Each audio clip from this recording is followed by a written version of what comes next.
this one guy that really didn't like me much. He was the confidant of the drug boss, his closest soldier, so to speak, the guy he confided most in. He began coming. God just spoke to him. I don't know. It's one of those miracles that happened. And after about a year, this young man decided to, as he says, switch bosses. He switched the boss, the cartel boss, for Jesus Christ.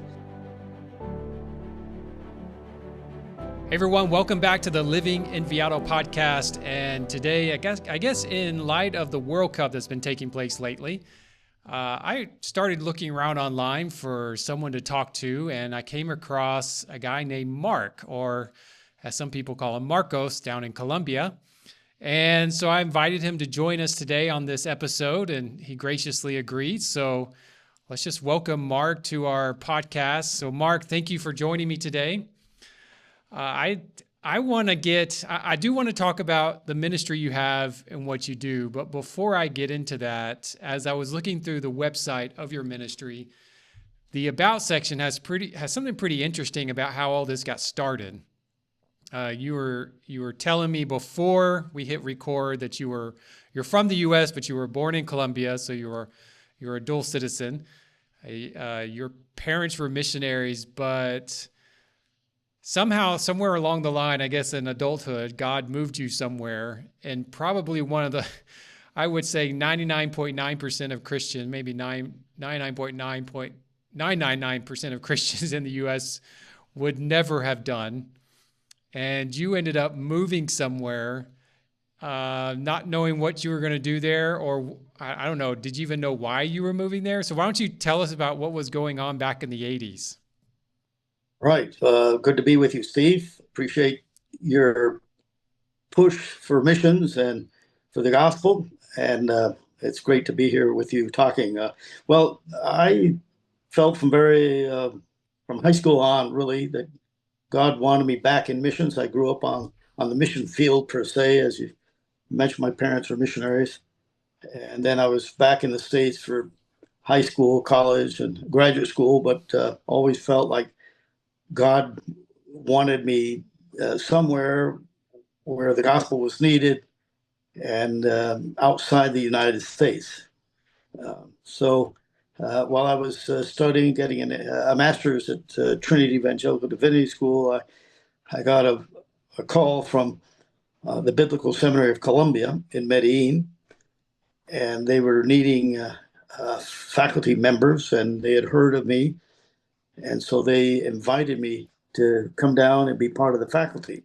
So that's really why I went to Colombia. I went to Medellin, invited to be part of the faculty of the Biblical Seminary of Colombia. So you went down to the seminary in Colombia, but what was going on in the city? I mean, the city wasn't exactly what most Americans would find themselves drawn to. Right. Well, it just so happened that a man named Pablo Escobar, which I think everybody has heard of, back in the early 80s began to wheel and deal with marijuana, drugs, and then later on cocaine. And the then Attorney General of Colombia began to put his eyes on him and pressure him, go after him. And so the cartel had this guy assassinated. The president of Colombia then decided, well, these guys really mean business. And so he went after them, or started sort of a war to try to bring down the cartel. And of course, Pablo was making too much money to, give up and say, I'll grow potatoes or something like that. But anyhow, Pablo began to hire and train lots of young men to be his hitmen, his sicarios, as we call them, assassins. And so by 1985, Medellin had fast become the homicide capital of the world. And so, everybody seemed to be toting a gun, and there was just a lot of homicides. The average homicide rate from 1985 on was about 25 a day. So anyhow, we landed in that, and it was pretty rough. Uh, I mean, 25 a day. Did you ever think that, you'd be better off somewhere else, or did you ever consider just leaving? Well, I guess I was both naive and just, you know, uh, wanted to be faithful to the call and figure that God would take care of us. So Hmm. no, I never felt like I we should leave. I had two young kids, a 3 and a 1 year old, when we arrived in Colombia, and there was a time when the cartel was threatening Americans, and so there were mission agencies that were uh, you know getting their missionaries out of there, but we naively, I think, stuck with it and stayed on. And I figured, well, if the Colombians are living under this, why shouldn't we? And so forth. And so we should trust the Lord. So no, never thought of leaving Medellin. You were saying that. That reminded me. I just had a conversation a few months ago with a missionary in Lebanon. So I got to interview him when the whole thing between U.S. and Iran and Israel and Iran were taking place, and exchanging missile fire and all that stuff. And he was just describing what life was like, and a lot of people were leaving. And I understand why organizations might want their people to leave, but I do respect people who decide that, well, God's called us to this place, and if He's called us to this place, then I have to be with the people that God's called me to. And so, in the middle of, you said 25 murders a day on average, obviously a lot of chaos, a lot of fear. Well, as I looked it up, because I wanted to make sure I actually had the right information, but Medellin was during that time considered the murder capital of the world, and and so, Right. I mean, rightfully so. I don't think most people would not want to purposely live there, but here you are with your kids, your wife, and I mean, how did you go from? I don't know if you're still working at the seminary or not, but how did you go from working at the seminary or teaching at the seminary to, what you're doing today? Like, I know there's a story with that. Just right off, I would say we moved into a neighborhood that was kind of a mixed neighborhood. Uh, Probably a good percentage of lower income people, some what we would consider middle class, and then some upper class. And they were some members of the cartel living in the area. Um, Medellin is a valley, and so we were on one side of the valley, somewhat up the side of the valley, and up above us were these pretty big mansions, and some of the people living there had joined the cartel and were working with the cartel, and it was very easy to see that they had young men from the neighborhood recruited to do anything and all what they needed, trafficking drugs, carrying guns, uh, bodyguards, and so forth and so on. So anyhow, just almost right off, noticed that there was a group of guys that were working for this cartel member who lived up above us in a mansion. And so I just, and then seeing the deaths around me, never been around so many dead bodies in my life. I just began to pray. I just said, Lord, how can we ever reach these young men, especially who give themselves over to the cartel?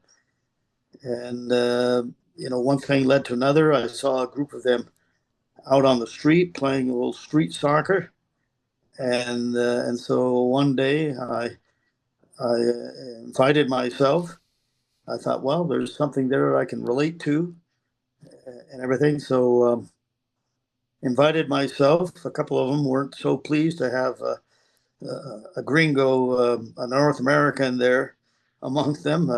I was from the oppressor nation, the enemy, so to speak, and they would let me know as we played, with a swift kick to the shins or an elbow to the side. but especially one guy was really not happy with me at all being there. So anyhow, the short of it is I stuck with it.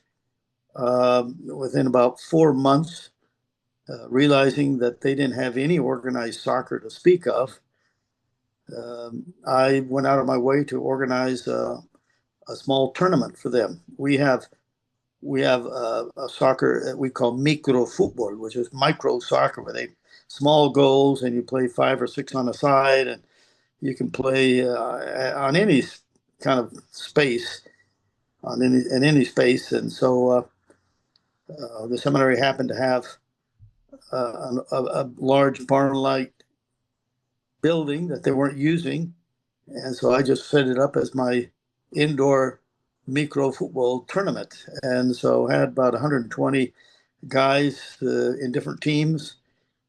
And so just without, planning or having some kind of strategic vision or something like that, I just thought and knew that soccer was a great way to become friends and share the gospel with them. And so I set up this tournament, became sort of the hero of the neighborhood, the most well-known gringo around, and the guys, just I became good friends with them. I then thinking that this tournament itself wasn't enough for me to just get up close, personal with them. I organized a little midweek Bible chat time for any of them that wanted to come. And so 30 of these guys would come every week, and we just sort of in a kind of open discussion, but looking at the Bible text, uh, began sharing more concretely with them the gospel. Well, this one guy that really didn't like me much, he was the confidant of the drug boss. He was his closest sort of soldier, so to speak, and the guy he confided most in. He began coming, and God just spoke to him. I don't know; it's one of those miracles that happened. And after about a year, this young man decided to, as he says, switch bosses, and he switched the boss, the cartel boss, for Jesus Christ, and it was really quite something. So the following year, I began to sort of disciple him and work with him, and he began attending our local church there. And the short of it is, he and I, at the end of the second year, just began thinking and praying, hey, there's something to this soccer. Why don't we reach out to adolescents before they get fully into the crime scene?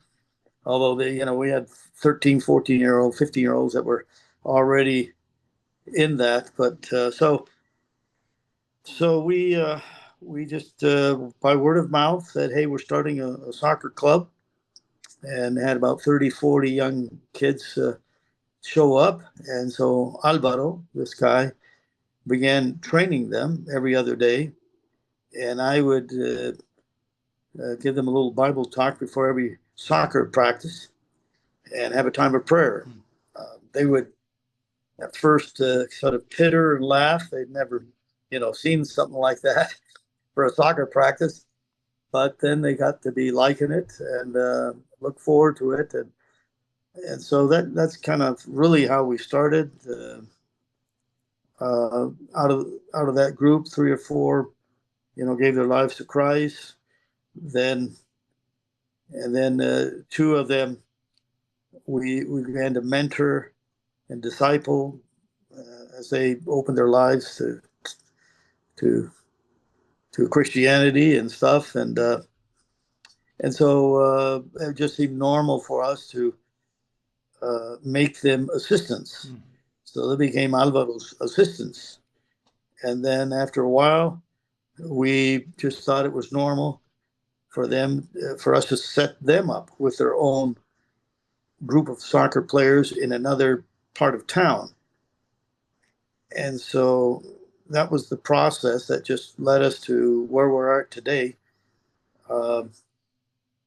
using the soccer ball as a way to uh, become friends with kids and young people, organize teams, and as these young people become Christians and then are discipled, then we set them up with as resources permit with their own teams, and so we've had up to 140 teams in our program, 3,000 plus kids, and just that's just been the process of our growth. We now are in about 32 areas of Colombia, actually itself, with this same kind of methodology, using the soccer team approach to sharing the gospel, discipling, and multiplying.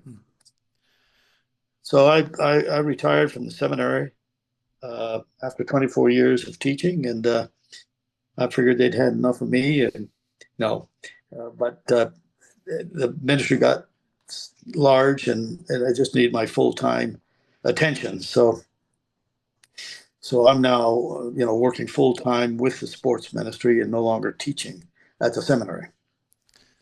So I'm curious, going back to this guy who was the lieutenant of the, I guess, local cartel boss in the cartel, Avro.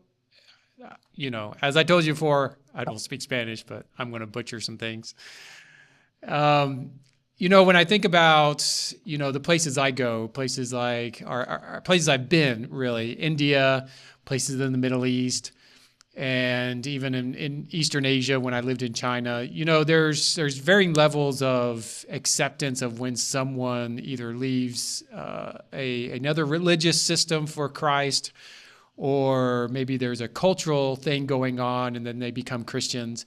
And whether it be sometimes from government or the community or family, you've probably heard of stories of people being attacked, people being banished from families or killed even. So I'm curious, just from a cartel type perspective, when he became a believer, and I don't know what the answer is, I'm just curious, when he became a believer, was there any issues with that? I mean, obviously that seems to kind of go against what the cartel's trying to accomplish in their so-called business. Well, what happens is if this Alvaro, my disciple, had gone to the police and say, "Hey, this guy's wheeling and dealing in drugs, and this is where he picks it up, and this is where he puts it down, and so forth," well, he'd be obviously a marked man. But if you just keep quiet about it, in his case, he had enough respect by this guy that he wasn't going to do him harm. And we've had this experience with many other kids that have been involved in gangs and with the cartel in different ways. They respect us, they respect them, and actually we've had sons of cartel guys in our program because they don't want their kids to grow up like them, and so there's kind of it's kind of a funny thing that happens, but so in Alvaro's case, the guy really respected him. Alvaro didn't rat on him, and so he basically left him alone. So this man was later killed himself. The cartel bred a lot of enemies. A lot of the assassinations, the murders were more for revenge than anything, and so this guy was later killed. But Alvaro's life really, I don't think, was really in danger because of his coming out, and so forth. Now we've had some parents, really go against their kids coming to Christ, and turning from Catholicism, so to speak. Of course, they don't understand. It's not really turning from Catholicism; it's just turning to Christ.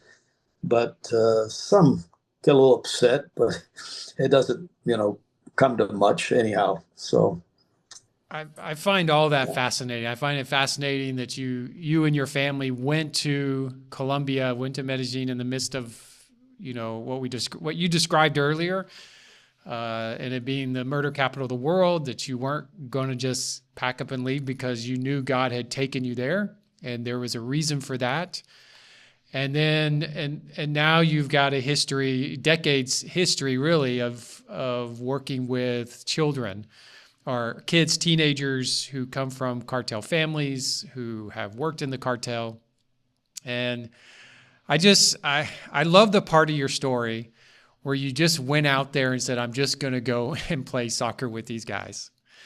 And regardless of what they were thinking or doing, even though some of them clearly did not want you there, you just kept moving forward because that's where God had planted you.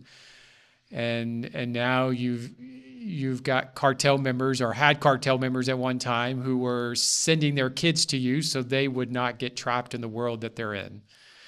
I think that's a testament to, obviously the power of God, but it's a testament to that God can do anything. Because, I'm sure you've heard it, being an American, that there's a famous phrase in the church in the U.S. that the safest place to be is in the middle of God's will. I've constantly fought against that. I usually say the best place to be is in the center of God's will. It's not always the safest place, but the best place, because right. In this case, definitely wasn't safe, but you did it. You took your family, and God worked through it. And now we've got 85. So what is that? 31 years? 35 years. 35 years. Okay. So 35 years serving, you're retired from the school, you're leading this ministry. You said now you're in dozens of places around Colombia. And have you ever considered about going beyond Colombia? Well, actually, if you call that going beyond Colombia, this past week, we have an extension director, and he works specifically to open new areas. And he was just in Venezuela. So this past week, and just set up a program in Venezuela. So, and we also have a program on the other side of the Amazon in Peru. So, we did also, I've always had a sort of as we call it, a burden for the Muslim, Arab culture, countries. And back in the early 2000s, I began to talk to my staff about, how they look like them. They share some cultural similarities. The Moors had governed Spain for like 7 centuries, and so there's a lot of Arabic influence in Spanish culture. And so as I talked about it, one of our young men became really interested, and he just felt like God was calling him into the Arab world. And so we sent him first to Spain and then to Morocco. And we were going to set up a sports ministry in Morocco to start with. But just, I don't know, things that happened. He got stomach cancer, and he died. And so our sort of our dreams for starting to work in Morocco kind of ended there for a while. I don't know where God will raise up another person to go that way or not, but so we definitely want to, our model of ministry, I think, is just really keen for reaching half this world. Soccer and the soccer team environment, as we see. I think they broke the records, I think, for a number of attendance or something like that at the World Cup. As we all know, soccer is such a huge, huge sport in the world that it's really the place to connect, with a great majority of people. So we'd love to do that. We just obviously have to keep our feet on the ground and trust the Lord for His guidance and His provision. So, but yes, we'd love to keep going. Well, you answered my second question, so I'm gonna throw this out, and we can talk about it after we stop. But I would definitely love to talk to you more about that.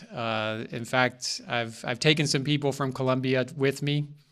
There's a guy out of Bogota I've taken with me several times to the Middle East, and it's part of what I do up and around Bogota with that church I mentioned before we hit record, of just working with that church to get a vision for the Middle East. Because I told them the same thing as you were talking about the people in your ministry, that how much the people in Colombia look like, many of them look like they fit in the Arab world. In fact, my friend, his name is Julian, we've been in a couple of countries together, and in one country, in one country he was stopped because he looked Arab, so they were questioning both of us because of him. And then a second country, an actual Arabic speaking country, he was stopped on the street, and some guy just started speaking to him in Arabic because they thought he was local. And so I mean, that is something I would love to talk to you about, because that's a lot of what I do. And we definitely want to see more and more Hispanics going to places like that, or other places, not just the Middle East, but in other places, because, there is God is doing, I know God is doing something in South America, and He has been. I was just at a big conference last year in Panama that had about 1,600 Hispanics from around South and Central America, just learning about missions and how they can be involved and why they should be involved. I think that's the first question that has to be answered, or has to be addressed. Why should they be involved? Because I know so many of them think they can't, or they shouldn't, or they're one church I spoke at, some people thought they were lesser than. Like one guy said, "Well, we're not Americans." Well, U.S. Americans. And I said, "Great, I'm glad you brought that up. Let's address that problem, that way of thinking, because that's not what the Bible wants. That's not what God wants." So anyways, Right. I wanted to throw that out there, because I was about to ask you, have you considered beyond Spanish-speaking world? So you answered that question for me. Well, actually, Steve, as a result of this kind of setback, um, I don't know why I didn't know it before, but we have a town called My Cow. You pronounce it like my cow, like a COW, but it's MAICAO,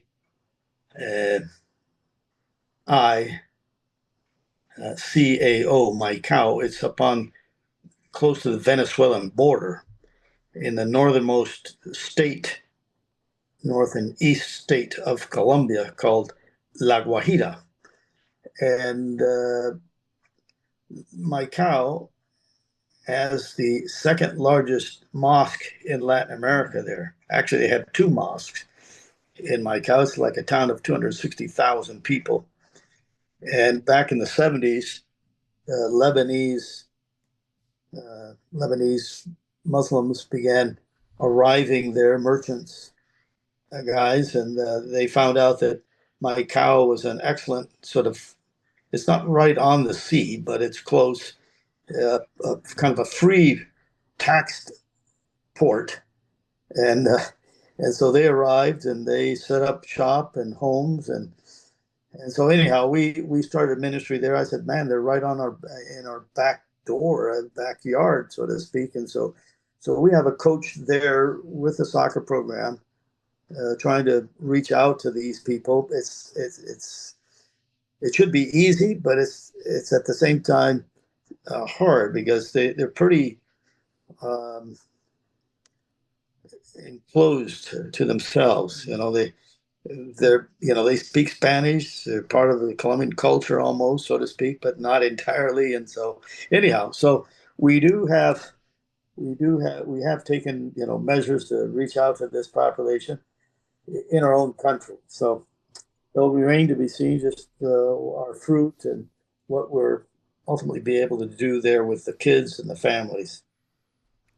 Well, I'd love to talk to you more about that later. I've got some friends in Ecuador that we've been talking about the Middle East, but also talking about how do you look at people from that part of the world who are in South America, and Right. how do we engage them? How do we serve them? All those things. I mean, those are. It's like in the U.S. One of the biggest ministries that there are people doing it, but I also think there's a lot of hesitancy in it. Is reaching out to people from other parts of the world, especially from the Middle East and Asia, just because the cultures are so vastly different from ours, and they're not as familiar with them. So it's interesting. I'm really glad I brought you on because I'm glad to hear that. I'm glad to hear your ministry is thinking in that direction. So you do you do these camps. You were talking about all the places, different places that you do it around Colombia, Venezuela, and just as you were talking about the Arab world, how that connection is there, and you're hoping to see it grow. So obviously you've got Colombians involved. I mean, there's no question about that because they're part of the ministry from when they're teenagers. So outside of Colombia, like, do you have Americans or other nationalities that get involved in what you're doing? And if so, like, what do you have them do? Right. Well, we're affiliated, or we joined with, so to speak. We're kind of a brotherhood type thing with the Missionary Athletes International (MAI) out of Charlotte, North Carolina, and so we work with them. They work with us. They send down soccer teams to work with us, to play with our kids. This is kind of a reciprocal type of arrangement where they bless us and we bless them, and these kids that come down high school, college age, are impacted with what we're doing there, and hopefully are are given a real mission vision for their own lives, and then they come and of course encourage us and help share the gospel with our kids. So we have mission teams coming down all the time. We do have church groups that come. We have one coming on Saturday from Bay Hope Church in Tampa, Florida, and we have different churches that were on their sort of mission agenda, and they help support us financially, but also send teams down to work with us. So we have a bit of involvement with the church in the United States and soccer teams ministries as well. Do you ever work with people who don't play soccer or don't know anything about soccer? Well, uh, well, we have within some groups that come. There are people that don't play soccer, so yeah, we have other kind of activities that they can share in and be a part of us. We're in the process of developing a soccer and church center in an area of displaced persons upside the hill here on the north side of Medellin, and so this one group that isn't a soccer team that's coming on Saturday, they will help with some of the grunt work and in the development of this center and so forth. So yeah, we do take people that don't necessarily play soccer, and they might have other gifts and stuff that they can contribute to our ministry. How, if someone wants to get involved or their church wants to, learn more from you or, what they can do, like, how can they connect with you? Well, they can connect with me directly. we have a web page. It's triple W cosdecol.com. Cosdecol, COSDECOL, cosdecol.com. And on that web page are different, contact information that they can get involved with us. We are also on the web page of Missionary Athletes International, MAI.com, and you can find us there as well. And my email address, for whatever it's worth, is Marcos, MARCOS, W54 at gmail.com. So they can write to me and we'll get right back to them as well. So we'd love to have groups come down. We have some pretty great facilities. We have a soccer stadium. We have 3 soccer fields. We have dorm rooms. We have cafeteria. And so we can attend to groups that come down for a week or 10 days or 2 weeks or however they want. We've had young people come down, college graduates have come down for a year to work with us, or 3 months if they want. We set them up with our coaches' families and live with them. So there are a lot of different ways to come. And as you said, Colombia, Medellin especially is a kind of a hot spot for expats. They love the weather. We're the city of eternal springtime, and it's just a great culture. So, well, I appreciate your time and thank you for joining us today. Thank you. It's my pleasure, and it's just God connecting people to carry out His mission. So the Lord bless you. Amen. Thank you for listening or watching. And I don't know if you've ever considered why God would send someone to a place that is considered the murder capital of the world, but I hope if you've gotten this far, you've probably figured it out. It's because everyone needs access to the gospel. Everyone needs a chance to hear and respond to the gospel. Not just the people in easy places, not just the people in safe places, not just the people that we find friendly, that we prefer to be around.